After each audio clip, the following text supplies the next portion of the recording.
Hello and welcome to the Munich Motor Show, coming to you live from, well, Munich, the middle of town. Most motor shows happen in a hall somewhere, and this one, they've sort of split it in half. 50% of the show in a big expo centre on the outskirts of Munich. The other half is right here in the town centre, and there is so much cool new stuff on display at this year's show.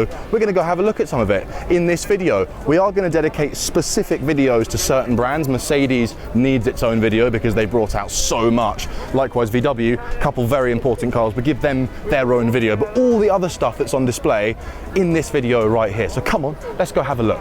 This is fully charged.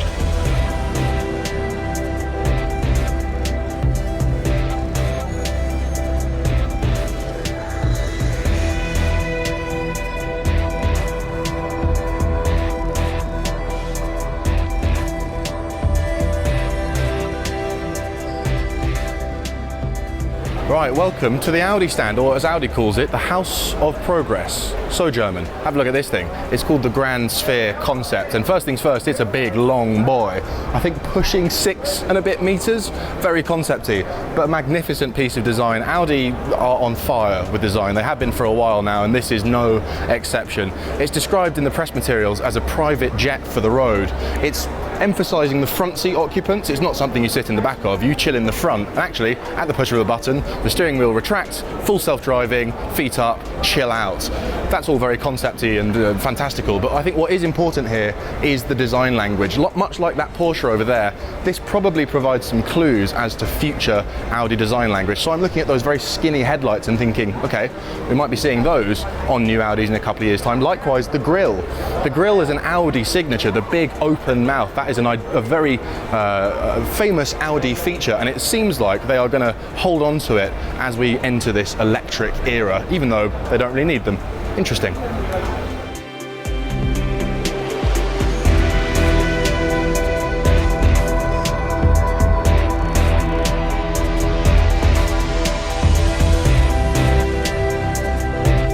Well, here is a surprise star of the show. We didn't know this thing was going to be here until it was unveiled a couple of days ago. This is the Porsche Mission R. Here's the deal, in 2025, Porsche wants to have a customer electric-only race series, and this car theoretically teases what the cars in that series might look like. So, what have we got? Over 1,000 horsepower in qualifying trim, weighs about 1,500 kilos. The batteries are actually mounted just behind the driver like they would be in a mid-engined ICE supercar, which is really good news for weight distribution. It's also the reason it has the shape that you see here. But off the record, the other thing that's quite interesting about this is, well, it's sort of Boxster Cayman size, and actually there are some schools of thought that what we might be seeing here are some clues as to the design cues we may see on the electric Porsche Boxster and Cayman that are going to be coming quite soon. Look at it.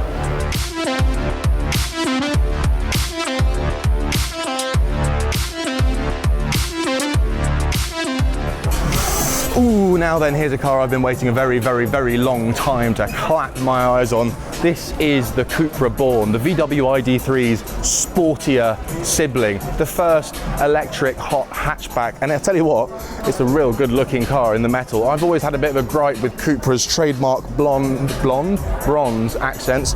Still not sold on them, but generally such an aggressive, purposeful looking car. You put one of these next to an ID3, the ID3 would drive off scared.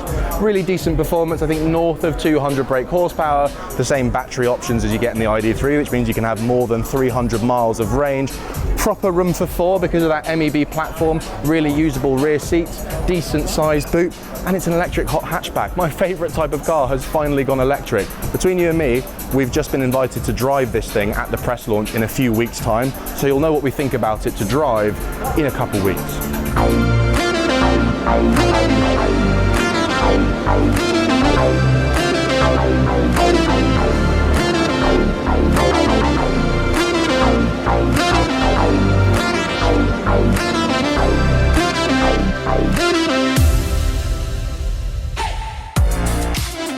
So here's one of the more curious contraptions at this year's show. This is the Cupra Tavascan Extreme E concept. Cupra is bringing out an electric SUV called the Tavascan. It comes in 2024, and to tease it, what they've done is take some of the design language we're going to see on it and stick it onto the face of their Extreme E car.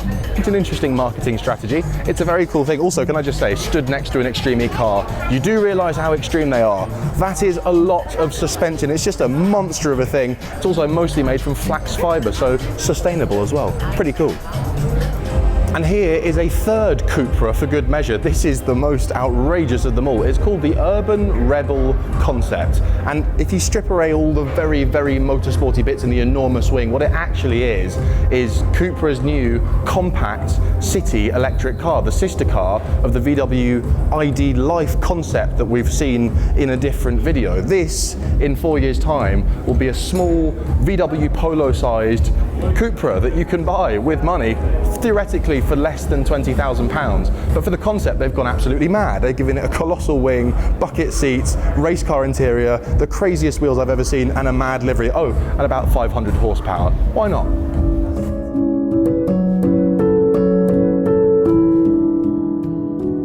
Now here's a cool car that I was not expecting to see today. This is the Genesis X Coupe concept. Genesis is about to tackle Europe, and they're bringing a fleet of very posh vehicles, some of them electric. We're getting the G80 in electric form, which is a big S-Class sized luxury thing. That comes first. Then we get the GV60. That's a compact SUV and a sister car to the Ioniq 5 and the Kia EV6 that uses that same eGMP platform. But this is the one that I'm really excited about. Obviously, the one that's not actually a production car is the one that gets Jack excited. This is just a sensational piece of design. Genesis have really strong design language. This two-stripe signature is a feature on all of their cars, and apply it to a muscular two-door coupe like this. Ooh, very, very tasty. We don't really have any two-door electric GT coupe cars yet. If Genesis make the first one and it looks half like this, I'll be a very happy boy.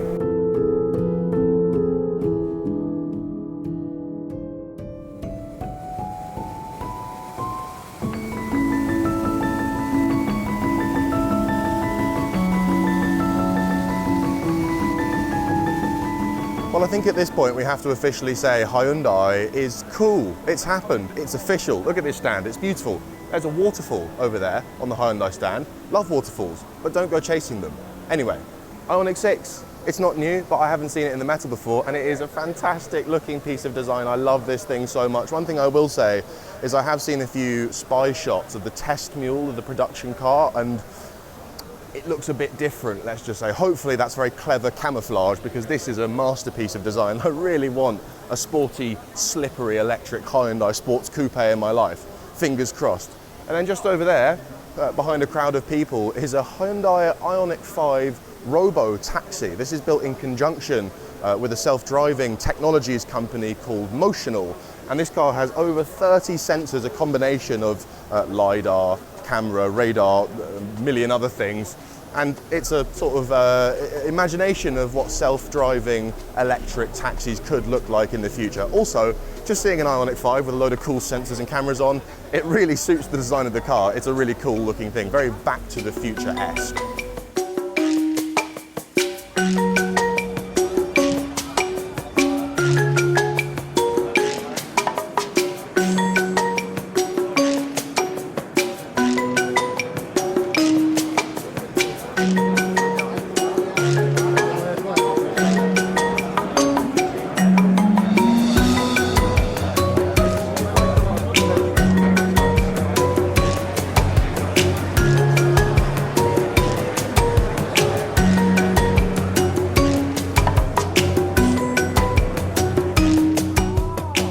Now then, here's a vehicle I will never miss an opportunity to talk about when it's at a show. This is the Microlino, once again, the V2, the 2.0, now with a few added mod cons. This is one of my favorite small electric cars, clearly very heavily influenced by the BMW Isetta bubble car, which is what, 50 years old now? Takes that design, refreshes it. So the door is the front, in you climb, and then there's ample room for 2+ bags. Over 20,000 pre-orders on this thing. It's going into production next year. Really decent range, I think about a 60 miles of urban range. Very, very reasonable price. Do you want to hear something mind-blowing? Micro is the same micro as the little metal folding scooters from yesteryear. In fact, Merlin, the PR chap who I was just talking to, his dad founded Micro Company, was the creator of the folding metal scooter. So all of those of you with bruises and scars on your ankles from childhood, these are the people that you have to thank. And there's a couple more cool things on their stand. This is the Micro Letter, just a concept at the moment, but a very charming one, a little Vespa-inspired three-wheeled moped. I hope that goes into production. That's quite funky. And then we have, well, an e-scooter. They've come full circle. Hello there. Hello. Look, they're back to scooters. This one's electric, it's quite fast. Front motor I can see, a little bit of suspension going on, very nice. And finally, this is really interesting. It's called the Gladiator, which is a disproportionately cool name, I would say, given the product and how you would look riding it, but it's a fantastic little thing. Merlin was telling me that they envisage this being for people who work on enormous campuses. You know, you've got to get from one meeting to another and it's a 10-minute walk. Well, the Gladiator is here to help you. But the star of the show for me is the Microlino. Here's the shell of one. The second that we are invited, we will be flying out to Germany to film a review of this thing. I cannot wait to have a go.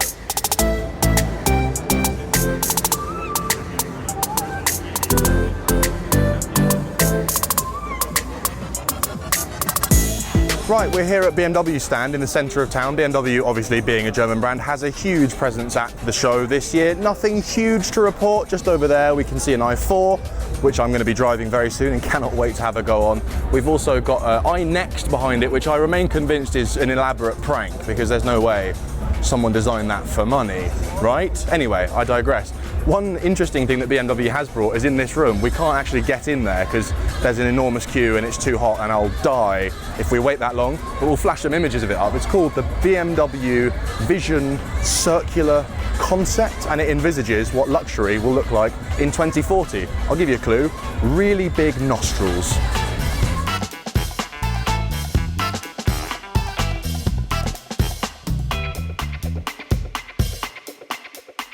Something that's very noticeable at this year's show is the significant presence of Chinese car makers. They're coming and they're bringing some seriously high quality products to Europe in the next couple of years. Like this, for example. This is called the ORA Cat. It's made by a brand called Great Wall Motors. Bit of a strange name, but not their strangest. They used to make a van called the Wingle 5. Look into it. So what is this? Well, it's a sort of retro-styled electric super mini. It's quite a charming little thing, actually. Range up to 250 miles, priced at around 30,000 euro, which is not super cheap. But actually, I've had a look inside of it, and it's really quite nice in there. High quality materials, lovely cabin design. These Chinese brands are no joke. They need to be taken seriously at this stage. They've got some really interesting products, and you're going to see them on the road in Europe as soon as next year. Very possibly the strangest thing at this year's show. This is, as you can clearly see, a Tesla Model Y, but it's been converted to a hybrid by a company called Obris. This is a hybrid Tesla Model Y. It's got a little two-cylinder petrol engine as well as a battery pack, and the claim is that you get all the benefits and smoothness and quietness of an EV without having to worry about range anxiety. Some people. Now back to your regularly scheduled program.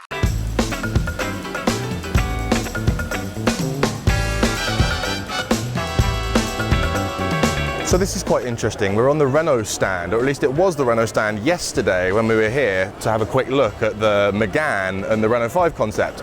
They're gone now and the stand has been replaced. It's now Mobilize. This is Renault's new ride-sharing, particularly, company, and they've built all sorts of interesting things which are here today, including this. This is called the Limo.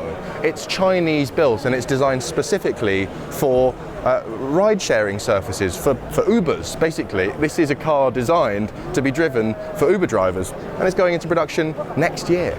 Here's another one from Mobilize. It's called the Hippo, and it's a little teeny tiny cargo vehicle. Really cool thing about it, the orange bit at the back, the cargo space, is interchangeable. You can pop that module off and replace it with one that is refrigerated, for example, or one that's designed to deliver mail. Whatever your specific use case is, the Hippo can be customized to suit it. And last but certainly not least, we have this. It's called the Easy One, named by Ali G himself. Anyone? No? Easy? Never mind.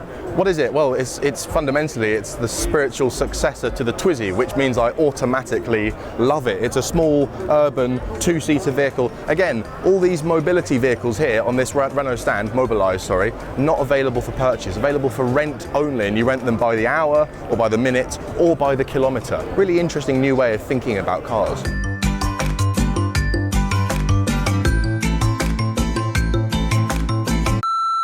Legs up, legs up. Oh.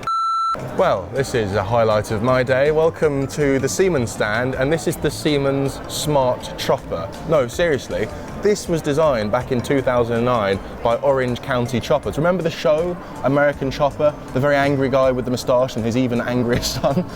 They made this bike for Siemens back in 2009, essentially just a very, very cool marketing stunt. And then a couple of years ago, Siemens revamped it, gave it upgraded technology, and paraded it at the Goodwood Festival of Speed. It's an electric chopper by Siemens. What's not to love?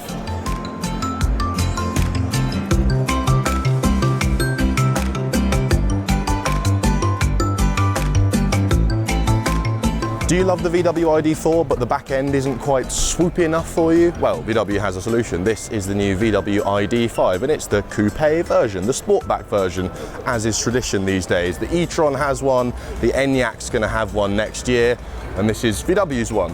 ID5 here in GTX form, which is the fast all-wheel drive model. Thankfully, this camo won't be staying for production. But yeah, there you go. Coupe ID4, not much to say, kind of cool.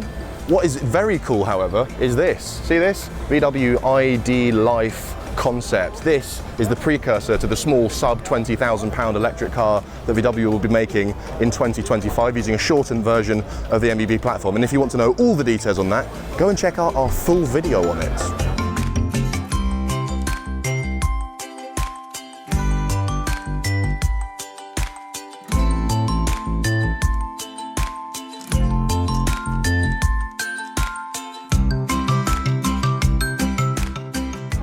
Right, we are back at the outsidey bit of the show because again it's split into two parts. The big motor show in the hall and then the outsidey bit in the centre of Munich. That's where we are now, at the Mercedes stand. And here is a smart concept. Now, here's the interesting thing about the smart brand. Geely, the enormous Chinese company responsible for revitalizing Lotus and Volvo, have thrown a load of money into this company. It's now about 50% Mercedes, 50% Geely. And if you look at what's happened to Volvo and Lotus in recent years, that's very, very good news. Geely do not mess around. When they involve themselves in a company, good things happen to that company. And this is their first car. It's the first car under the sort of Geely era, and it's called the Smart Concept 1, which is not a very imaginative name. We don't know much about it in terms of the specs and the details. It's about 4.2 meters long, which means bye-bye to the smug, smart, nose-first parking maneuver. And we're told it's about 75% production ready, which is pretty impressive.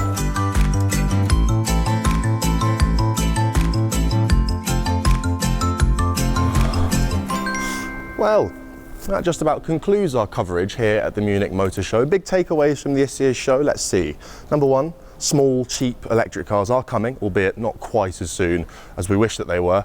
Number two, China is coming really quite soon with some properly competitive products.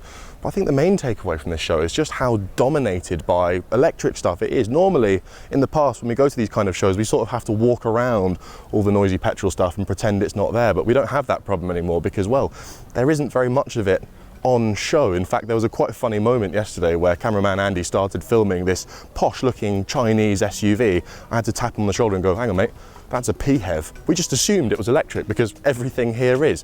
What a lovely problem to have. There is so much cool new stuff coming in the EV space in the next couple of years. It is snowballing now. It's really gaining momentum and we're going to be very busy covering it all for you. We can't wait. Anyway, Andy and I, we came straight here from Fully Charged Live, so we're going to go have a very long nap. Do let us know in the comments which of the cars shown in this video do you want to see more about? Which ones shall we cover first when we are able to get our hands on them? And if you have been, thank you for watching.